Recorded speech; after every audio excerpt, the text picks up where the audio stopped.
What's going on, people? Joining me right now is someone who I gotta say is a bit of a master of all talents, you know what I mean? Man will skill you up on the full pitch. Man will outbar you.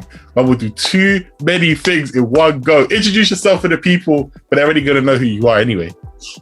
Come on, man. This is Graf, the General, coming straight out of Leeds City or 113 West Yorkshire, winner of Rap Game UK Season 2, man. Yeah, and I mean, it's a bit overdue now, but congratulations for that anyway. Thank you, bro. And your journey has been quite interesting. I mean, you can kind of go on beats, like obviously, like, you know what now is very much the drill, it's very contemporary, it's the sign of the times, but let's talk about Chapters. Sick. Let's go back. That was the first drop, 2016 times, right? Yeah. You're offering it back. Sick. Yeah. Had to do it, man. Had to. Like, that's a different you. I mean, there's obviously a lot of growth and development that someone does in 5 years anyway. Do you know what I mean? But like, you went from being like a Leeds Academy player, yeah, to then moving away to then start doing music, and then Chapters was that first portion. So let's talk about that part of your life, man. Like, what was it? Football that was just getting to the point now where it was looking a bit techie and you was like, oh, let me do something else? Or was music something you always wanted to do and it was always on the side? Going back to that time specifically, when I was 16, when I released Chapters, I was playing at Leeds then. My main focus was to become a pro footballer at that time. Yeah. And music was a form of expression for me at that point in my life then.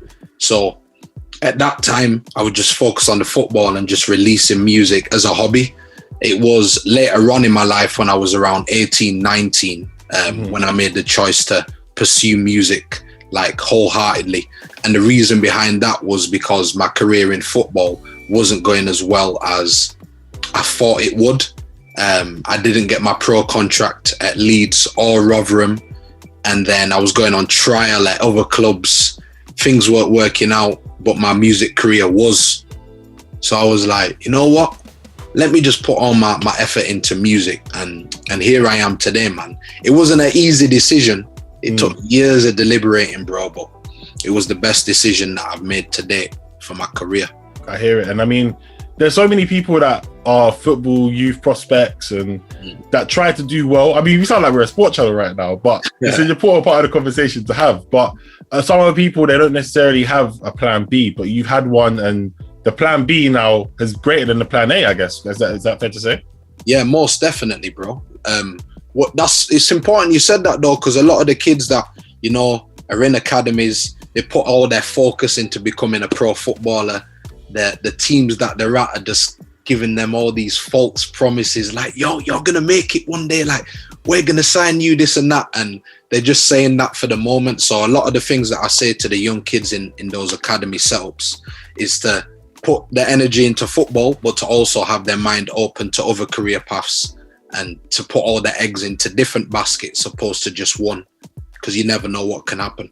That's 100% true. And I mean, for you, someone who's a young guy, you're still very much the beginning of your journey. Like, there's been so much, and obviously a lot of the lyrics that you put in and some of the stuff that we saw in the Rap Game, it might make you seem like you're way older than you are, like the maturity level from yourself is so key to why like people kind of, I think, can digest your music quite a bit from what they've heard so far.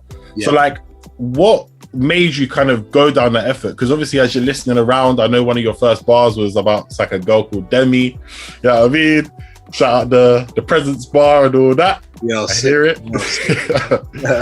But like, what made you want to go down that route? Because in the UK, we're a small island. I know sometimes a lot of people always think we're much bigger than we are because music's been popping in the last couple of years, but sometimes people aren't receptive to like real rap in the way that you are packaging it until you know what. Do you know what I mean?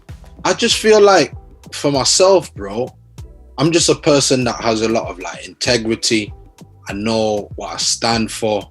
I know what types of music I appreciate, and I know what type of message I'm trying to put out into the world through my music. So because I'm very sure of myself, you can hear and see that through my music and when you're speaking to me and just the way that I move just generally. And I'm not somebody that kind of just like follows waves or follows trends. because they're just waves. They subside. You feel me? So I just try and always remain myself, be authentic, be unique, and I know that with the music I'm creating and what's to come, and I'm just so confident and sure of myself that I know people are gonna latch onto the music I'm making, whether it took a while or whatever. I just know that great things are gonna happen for me, and I've just got to stay true to myself, and that's what I just do in my music, bro. Yeah, 100%. And I think having that strong mentality is always key, because I think being a creative wherever you are around the world, sometimes you're like 5 minutes, you're like, yeah, I'm sick, I'm gonna do this, and then like for 15 minutes you're like, nah, I ain't got this shit, I'm about to have to leave, I have to drop out, I'm not feeling it. And to make sure that you're keeping your mind like tunnel visioned and just knowing exactly what you want to do is so key. So credit to you for that as well, man. Respect, bro. Thank you, man. So now let's talk about the rap game. I'm trying to stay away from it as much as possible, because I'm sure you probably had everyone talk about the rap game. But like watching that, as I think, because like, was that broadcast? It was broadcast end of last year, right? Because this year's goes so fast. Yeah.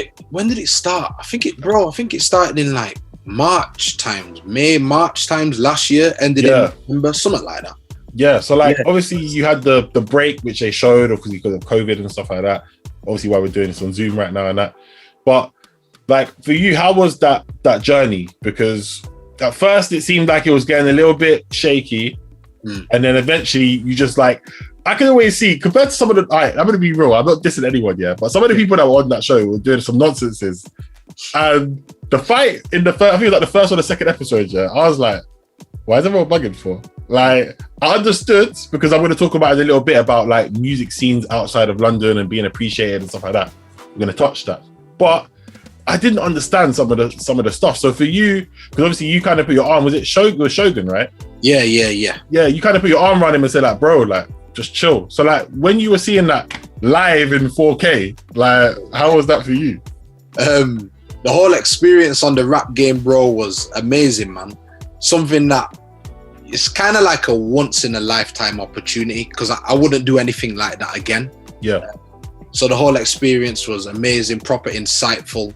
I learned a lot. I met some great people, evidently, you know, like the artists on there, the hosts, guest judges, just everything, man. Like, it's sick experience.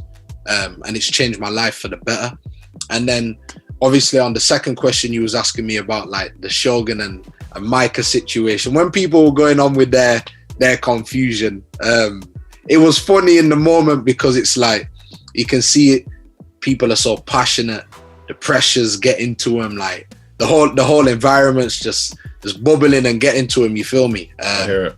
But me, bro, as you could probably see, I just did my thing, tried to stay on the straight and narrow, just focus on what I needed to do. And when any confusion like that happened, I was just like, yeah, it's not worth it, man. Let's just keep doing our thing.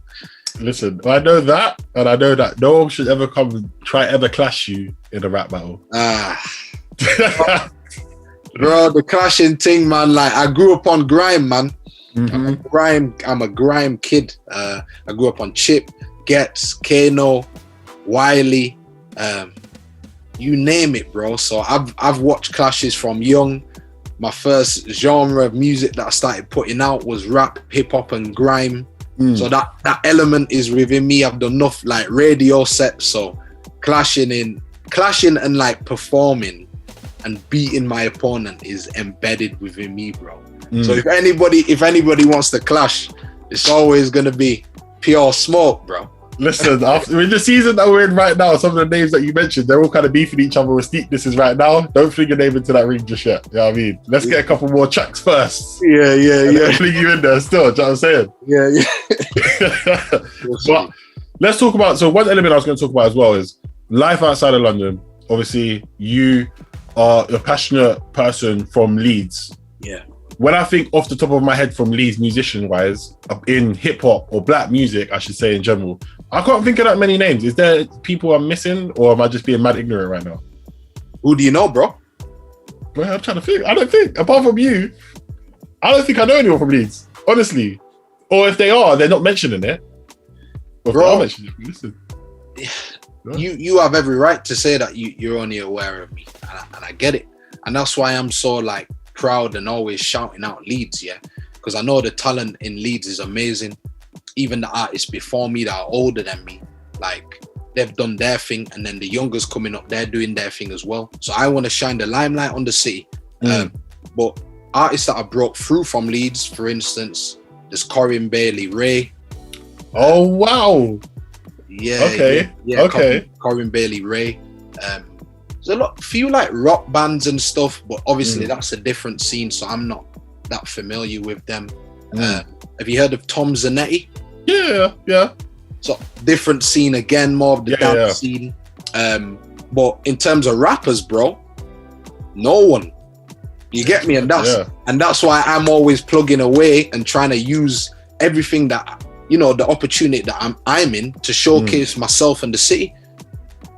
I hear it. I mean, but when it comes to Leeds as well, like, what was it like growing up in Leeds? You know what I mean? As a young black kid, like, because obviously London, everyone's kind of heard the London experience. It's overplayed at this point. I'm from London. I know it. Do you know what I mean? Like, and I always say to some of my mates, when I went, because I lived in Southampton for uni, boy, obviously I know Southampton Leeds is different, but Southampton was a different vibe altogether. And like, the way people be treating you, like, and making it clear, oh yeah, you're black, like, don't forget it. Like, do you know what I'm saying? It's like, okay. Oh, yeah, like, I'm not really here for that. And then I spoke to some of my mates who went to Leeds University, and I know the Leeds University experience is different to how you live there. Yeah. People were kind of saying stuff that was a bit similar. So what was it like for you and like the music scene and stuff in general? It's interesting because I've never heard anyone say that from what you just said. But growing up in Leeds, bro, like, I had a good childhood, man. Like, obviously, bare difficulties in the bits that I grew up in. Loads of good times. Racism, if we want to touch on that topic, not really experienced that growing up. Like, I grew up in a very diverse and multicultural area. I went to a diverse primary school, high school. So all of us, there was a lot of togetherness. You get me? White, black, Asian, you name it, bro. So I feel like the similar difficulties and struggles that the young G's grow up in London with is similar to Leeds, but obviously London is a much bigger extent because it's a bigger place. You get me? Yeah. But generally, bro, like, Leeds it's a nice city, man. The people are nice. There's a lot of Caribbean, African people, Asian people. Like, I don't really know what to say, bro. It's a good place, man. And I'd say the main difference is, in Leeds to London, say when you're walking around in London, everyone's just focused on themselves, innit? Yeah, you know exactly what I'm going to say. You come to Leeds, bro. You come to Leeds, people are like, good morning, good afternoon, good evening. There's a lot, just that togetherness, that friendliness. You know what I'm saying? It's nice. Yeah, no, I hear it. Shall I tell you why? Because I remember when I first came back, so I was in Southampton for like my first term, right? I come back to London now, and there's a thing that kind of people do. It's like the black camaraderie thing, right? So you should be nodding your head. You don't know the person at all. I ain't gonna have a conversation with you. I'm just gonna acknowledge your presence, do the same thing back. So I go back to London now, and I kind of did that to somebody, innit? Like, I gave him a head nod, and then the rest started staring at me like, "Do I know you?" And I was like, "Oh yeah, I'm in the wrong city for that." You know, they go back to putting my head down and keeping it moving. And then I knew I was in London for too long. When last year, obviously, I know last year was a mad year for everyone. Now I'm back in London for like full time. I don't really look around. I'm not trying to say hello to people. I will, don't get me wrong, I will actually be nice and say hello. I ain't gonna just look at you like, move. But someone I knew like the head, no, you're right. I looked at them like, how you doing? I was like, no. You're right, how you doing? Had to be nice. Do you know what I mean? Like, had to show the hospitality, because it's true, like, Londoners in general, mad antisocial. Ain't no one's got time for no one like that. You know what I mean? But like, so for you, translating that into music then, so like early influences, who for you was like the main go-to people, apart from obviously the grime side of things? Okay. Like, who else shaped your sound? Because when you listen to some of the other songs in your catalog, you hear flows that are similar to grime, but they're not on grime beats or anything like that. So like, who were some of the other influences that kind of helped shape your sound? Away from the grime artists, I'd definitely say Nas, a hip hop group from America called Little Brother. And then as I got older, I started listening to like Young's Teflon, Pot of Paper, just that realness in the lyrics. Mm-hmm. I took inspiration from them for. I really like J. Cole and Kendrick. So just like a variety of artists that have inspired me, bro, and especially like music as a whole, just the sounds of different genres inspire me as well. Yeah. Do you go out and reach out for international music as well? Are you hitting, or are you just kind of keeping it? Apart from obviously, when I say international, I don't mean America, because people listen to American music enough, but I mean like European music, more like Caribbean music, African music in general, or? Yeah, definitely. I listen to a lot of Afro music. I listen to a lot of like soulful Afro house. I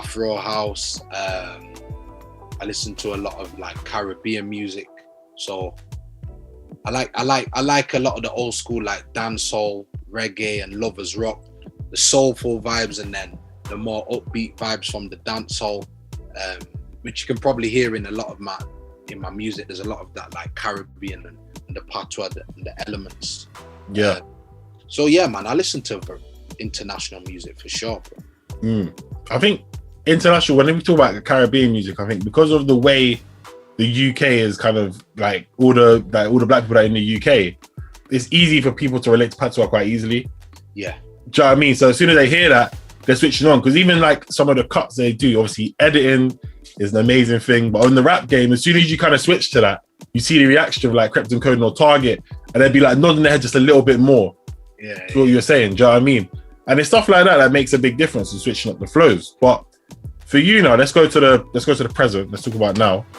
You know what's out. I don't understand how it's only got like under 60k views on GRM. Expect that to go up crazy, because it will. Yeah, the song is very, very good. I just think right now people just need that. You know what? The YouTube algorithm needs to do its work.